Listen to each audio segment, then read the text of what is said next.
Welcome to the Fire Away Podcast. The podcast that is the Fire Away Podcast. Oh yeah. Here we go. Let's do it. All right, welcome back to another episode of Fire Away Podcast. I'm your host, Mark Meyer. I'm here, as always, with Mr. Fred Anders. What's going on, Fred? Not too much, my man. How are you? I'm doing great, man. So, you know what we do here? We're shining the spotlight on our fellow employees. Sure. Want to get to know you, the fellow listeners, our fellow co-workers. Want to know about you, how long you've been at Fireline, what you do here, a little bit of stories, insight, anything you want to talk about to come on the show, and you can do it. And where can we find that? Where can we find that content, Fred? You can find it on Apple Podcasts, Yeah. or you can follow us on Instagram. That's right. And Spotify now. And Don't forget Spotify. That's yeah. right. Fire_away podcast on Instagram. I like how you flip that on me. Usually that's your intro. I know. But you do it so well. You do We it just so talked well. about it on the last Yeah, show. no, so far we've had quite a few employees come on. We've had some good interviewees. It's been a lot of fun getting to know everybody so far. Have a lot more lined up. We got a good special guest today. Well, they're all special guests, I guess you could say that, but this guy is super special. Super special. Yeah, so I don't get to interact with a gentleman too often, right? But anytime, here I go again, right? But anytime I do, I walk away from that conversation liking that guy just a little bit more every time. And he's just a good guy, good dude. He seems to be a jolly fella. He was a part of that customer service video that you guys have put together in the early parts that we show everybody. His part was the best part of the show. Fantastic, yeah. and the improvisations of it all, and what he did was awesome. Was it Cheerios? You want some Cheerios while you wait? Yeah, with some Cheerios while you wait. Oh, no, that's great. So I'm curious to know. So when you have this, when you interview the gentleman, I want to know, does he carry those Cheerios around in his pocket all the time? You would be surprised. You would be surprised. Now, so today we're going to be bringing David Henson in. Portables department, David Henson. We're going to be talking to him a little bit on the show today, and that's going to be our spotlight. Again, that's what we're trying to do here, right? We want to extend this interaction between our coworkers. We want you to listen. We want you to come on the show. So we have a pretty amazing lineup for 2024 for sure that we're getting on the schedule. We have a full list, and we did the math, and if we get it all scheduled, we're going to have our whole guest list pretty filled up for 2024. But if you're out there and you're listening, you still want to get on the show and you're not part of that list, we'll fit you in. Absolutely, so. Yeah. I mean, if you guys have any recommendations, or you can have those conversations down in the park or out on the job sites, and somebody starts hitting around me, I wouldn't mind being on that, but they're a little shy. I tell you what, shout their name out. Do a little anonymous shout out to them. We'll reach out to them and see if they want to be a part of it. Yeah, there is. We want you to come on here and talk about whatever you want to talk about. To some extent, but we'll talk to you ahead of time. We'll get you prepped and ready to go to as much as we can. We try to stay away from the TVMA. Yeah, it's going to be a light R sometimes, but it's just PG-13 is where we like to keep it. It's just supposed to be fun. That's it. So, all right, man. Cool. Well, hey, man, look, I'm going to jump off here. You bring on Mr. David Henson. Can't wait to hear how the interview goes, man. All right, thanks, Fred. Hi, buddy.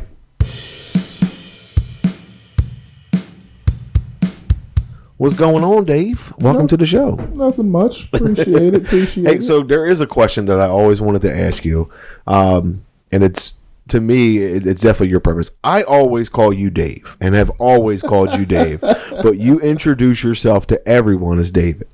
So what do you prefer, Dave or David? It really doesn't matter to me. Because I even wrote David up here on the board to say David Henson, because I know you always introduce yourself as David. It's like even with my stamp, I've gotten a stamp that said Dave Henson or David Henson. Right. It really doesn't matter. Like, just like when people call my son DJ, I always call him David Jr. David Jr. Yeah, that's just how I always know you referred to him as David Jr. and yourself as David. So, all right, man. Well, thanks for coming on. I know I had talked, and your name had actually been coming up since the beginning. Yeah. We've been doing this for 7 months now, and you have been a guest that people said, we got to get Dave on. You got to get him on the show. You got to get him on the show. So, thanks for coming on. No problem. What we do here is we just kind of want to get to know you. We just want to have a conversation, talk about whatever you want to talk about.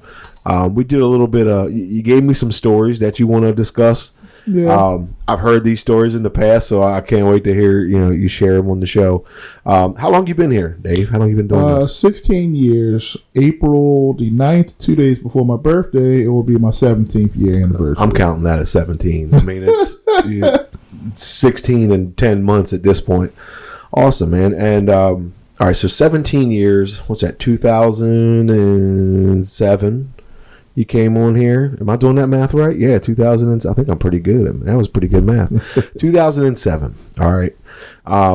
I know how much Fireline has changed in just the past 5 years. Okay. Yeah. What is the thing that jumps out to most to you now than it was in 2007? Because I know it's a huge difference. The facilities. The facilities? Yes. Yeah, so, I mean, we know it was a rat race over before we had this. It was a rat race. A maze is what I meant to say. Yeah. You could go in one door and you would get lost where you didn't know where you were going at. Is it kind of the organization of the facilities or just the updated? A little of both. Like I said, updated, the organization. I mean, you first walked in the door over here was the front counter. And there was a wall with like extinguishers hanging up, and like you said, yeah, it was very different. It's very different. Different like, now. I was sitting in the kitchen this morning, and I was telling somebody how I'm working on 17 years, and I was just looking at the building and all the cubicles, how that used to be office space and dry chem shop. Yes, it's also too the people, right? I have to. I don't know the numbers for sure, but. Maybe have we doubled in size since 2007? Absolutely. We've definitely gotten a lot bigger. There's definitely times where people walk across the parking lot and I'm like, I don't even know who that person is. Oh yeah, I see it all the time. Yeah, we're constantly growing, but you are not that kind of person. I'm telling you, people that I don't even know who Dave Henson is. A lot of it I get from the orientation. They get to see that customer service video, and we were talking about it with Fred on our intro there. That it seems to be the people's favorite part of that, and I know we've talked about in the past how much fun that was shooting that.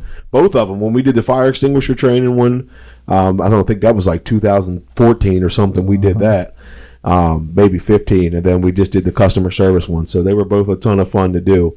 And Fred said, He said a jolly person, but I've known you now for 10 years, and you're really easygoing with your sense of humor. We've always gotten along.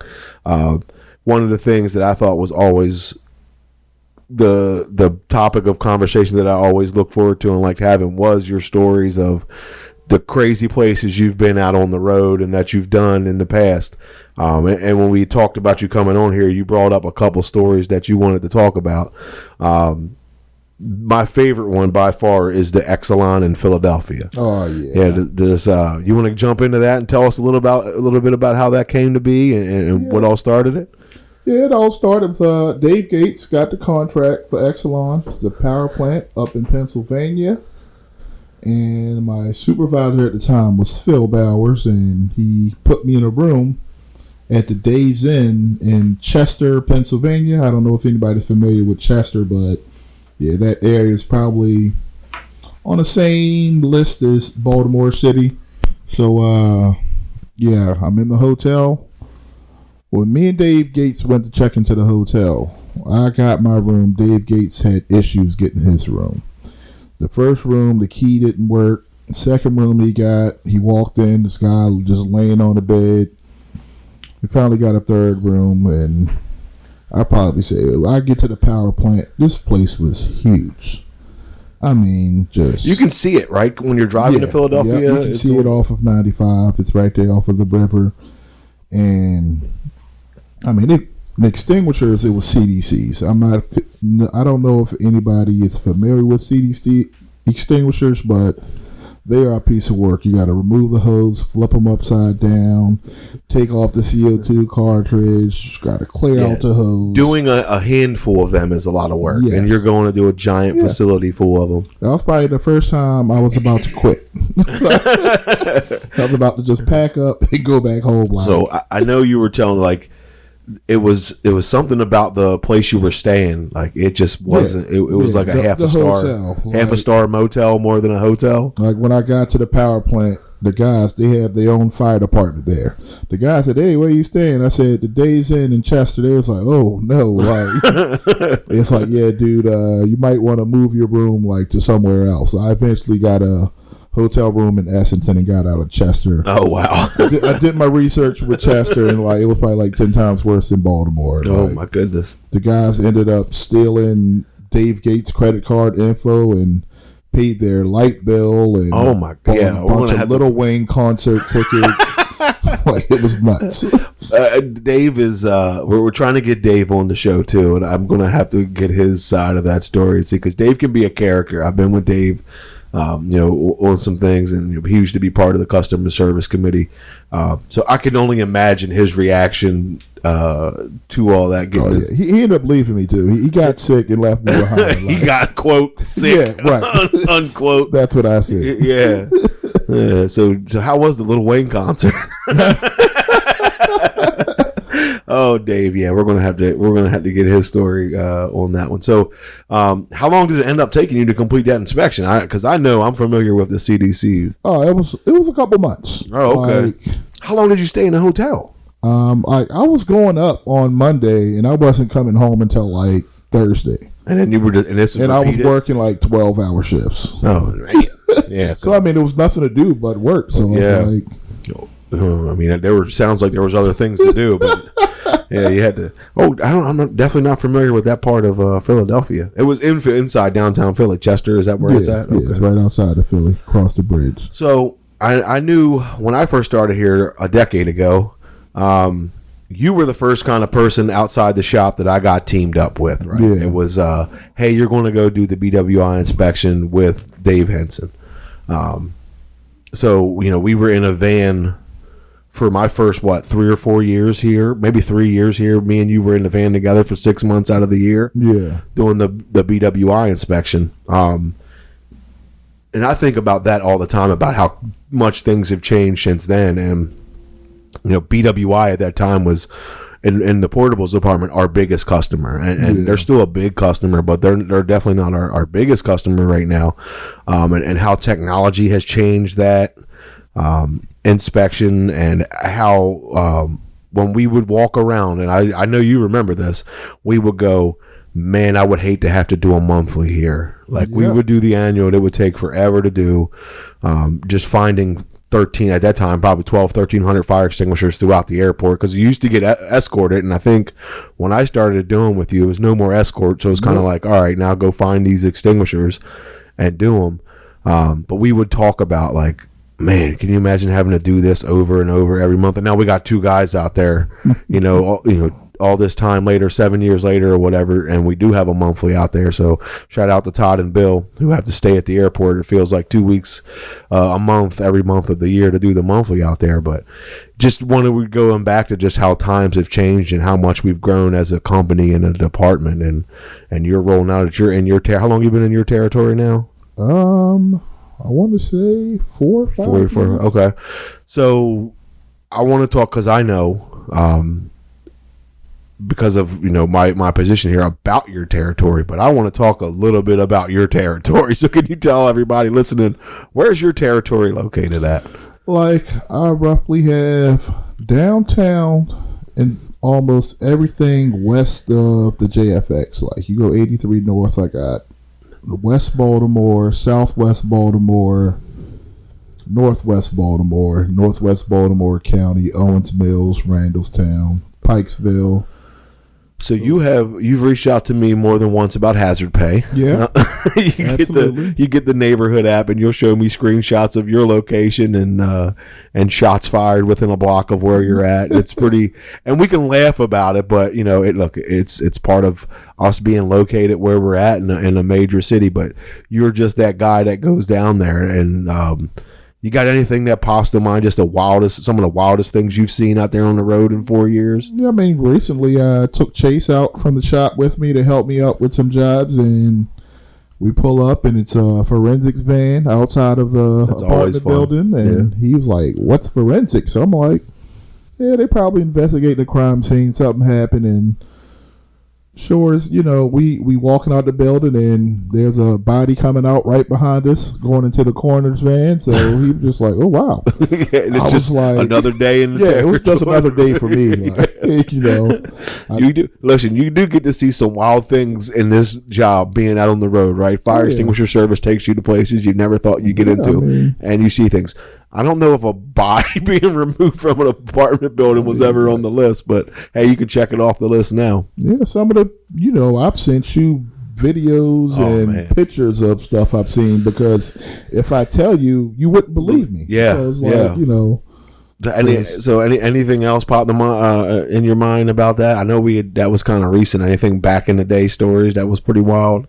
I mean, can't really think of nothing off the top of my head. I know what's that? I was parked one time and a guy rolled up on me, asked me, what I'm doing in this neighborhood. I'm like, I'm just making a delivery, and he was like, oh, all right, I'm just checking because something about to go down. So I'm like, okay, thank you. I appreciate it. This delivery will be made another day. Yeah, thank you for the heads up. Yeah. Oh, man. Hey, look, if you guys, we post things about you being safe on the road, and I'll tell every technician out there listening, right? You are the most important thing out there on the road. But it's wild, right? It is a hazard that people I don't think of. If you're in the office, you're not thinking about the things that the technicians are seeing and going through on a daily basis out on the road. And it's wild. And I delivered mail for 7 years. When you're in the public that long, you see some things and you deal with some people. But we do have some wild, like you've come to me with some very wild stories, and just you and I together have gotten into some situations. A couple of the BGE substation jobs that we've done together. If you don't know it, Dave does not like spiders. He's a big gentleman, but not a little spider. I remember the bees incident. I can't remember what substation it was. You might remember. That was up better in Finksburg, where it was swarmed by this huge beehive at the front door. So Dave has this great idea, because it worked great, was to spray them with a CO2 fire extinguisher, and we knocked this hive down on the ground. Well, in my mind, because I'm kind of new, they're dead, but they weren't. It just put them to sleep. So we go inside this substation, do the work, but now they're waking back up as we're coming out of the substation. So I kind of remember us jetting to the van and getting the hell out of there.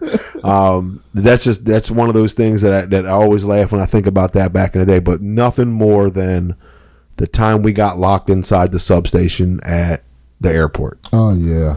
Do you remember that? Yes, they were doing I do. So there is, for those of you not familiar, there's a small substation right next to the parking garage, the daily parking garage, the big one at BWI Airport, and it's kind of tucked in like the back corner of an abandoned parking lot. So there's no one around. So then we go in to we scan our badges. Right, we go in. There's a gate. It's surrounded by a barbed wire fence gate, and then there's a brick substation inside. And it's a really small one. We scan our badges. We go inside the gate. We go inside the substation, do the work, come back out. The gate won't open. We're scanning badges. We're hitting codes. We're doing everything, and the gate won't open. Oh man! I remember we're looking at each other like, "What the heck are we supposed to do now?" Like, you took your shirt off. I took my shirt off. I threw it over the bar. Listen, Bill Gibbs gone, so he ain't gonna listen to this safety. I took my shirt off. I threw it over the bar, and I'm like, I'm gonna climb it. I'll just unlock it from the other side. So at that time, as I'm climbing the fence, you go back into the substation, yes, and I'm now on top of the fence. You scan your badge into the substation, and when you did, it actually unlocked the gate. Yep, and hear the gate swinging open with me holding on for dear life on the top of it. Oh man. Yeah, we got out of that situation, but that was one of those ones where I remember like, look, nobody has to know this happened. Somebody probably was watching on camera. Oh, there's got to be video of that somewhere, and I wish we could get it. And I think after we got out, I want to say one of the airport police showed up to see what we were doing, because I think because we had the door open so long, it set off an alarm, and we were like, "Where were you at 10 minutes ago when we were locked in here, dude?" And now you're showing up to see what we're doing. Oh man, so yeah, we definitely been into some crazy situations. So, outside of work, what do you do to unwind when you get off on the day?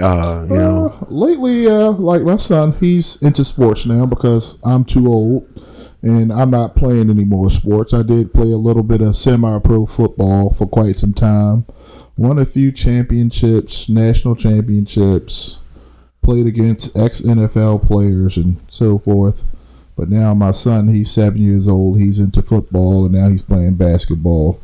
And I do cooking here and there. Yeah, well, I mean, you're pretty famous for your cooking. I've been able to get some of that. We've done some tailgates together, and some of the parties you brought on some of this. So you do have your own catering company. Yeah, just small catering. Give it a shout out, man. Come on, let's go. It's called Henson's Blessings. You can find us on Facebook at Henson's Blessings.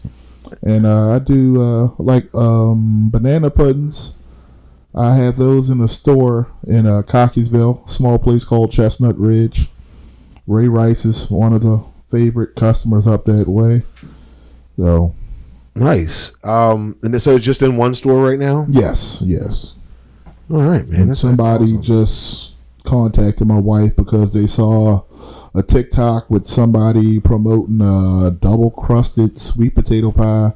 So of course they wanted to order that, and of course I delivered it. And he called yesterday and said it was quite amazing. That's awesome, man. And I know you've been doing catering now for some time too. So you don't do it to make money. I know you do it because you enjoy cooking, right? So you cook and you bake, which I feel like it usually isn't the same. Usually you get somebody who can cook, or you get somebody who can bake, and you did both. Did you go to school for this, or are you self-taught? Self-taught. Like I tell people, like if you have the time and the patience, you can almost make anything. And time and patience might sound the same, but they're actually not, because you got to have the patience for the food to, like, if you're marinating, or like you can't rush food. Yeah. So that's where I like to think I can cook, but you know what I mean? I don't have patience when it comes to food. And I've never even tried baking because I know I don't have the patience for baking. I feel like that's an art skill that you just need to have. Not only just decorate, because like I could probably bake something, but it ain't going to look edible. Like it might be edible. And I've seen some of the things and tasted some of your desserts and your cooking, and they are quite amazing. You ever considered a food truck or anything like that? Maybe. Yeah, might be something in the future. But I also know that's a lot of work. yeah. Hey, look, we're the same age. There's always a retirement plan, right? You enjoy it. Why not? Something fun, and you can make your own hours on it. You got to share that talent with the world, man. Everybody loves food. Yeah. And I know there's people listening to this right now going, yeah, that man can cook and that man can bake. What's your favorite thing to make? Whether it be food or baking, whether it be cooking or baking? I'm not sure if I have a favorite thing or not, know. What's your favorite thing to eat that you make? Maybe ribs. Ribs? Yeah. As I didn't know if it was going to be one of those things where you spend so much time baking or eating at the end, you're like, I don't even want to eat it. When it comes to bacon and desserts, I'm not really big on desserts because I am a type 2 diabetic. So the sweets and me just don't go hand in hand. Yeah. Just seeing a smile on everyone's faces when they eat. I did a good job. Yeah. Oh, no. I'll tell you, man. I don't know anyone who's ever had anything, whether you cooked it or baked it, that had a bad thing to say about it. Besides, I can't eat too much of that. Yeah. You know what I mean? When we was up in West Virginia, and oh my goodness, did a bunch of the cooking. Yeah. So we took a trip back in the day. To West Virginia. We had some friends and family, and Dave was the cook for felt like the weekend. We were all supposed to take turns, but after Dave cooked one time, we were like, all right, nobody else is cooking but Dave. My favorite part was the peach cobbler, man. You wanted to watch the Miami game. I'm right? It was the Miami game, and all the TVs were taken up. And this was a big house. There had to be 4 or 5 TVs in the house. And all of them were taken up. And at the same time, Dave was making this peach cobbler. And I'm talking, I'll let you tell the story. But do you remember what I'm talking about? Because you kind of held it hostage until you got a TV. No.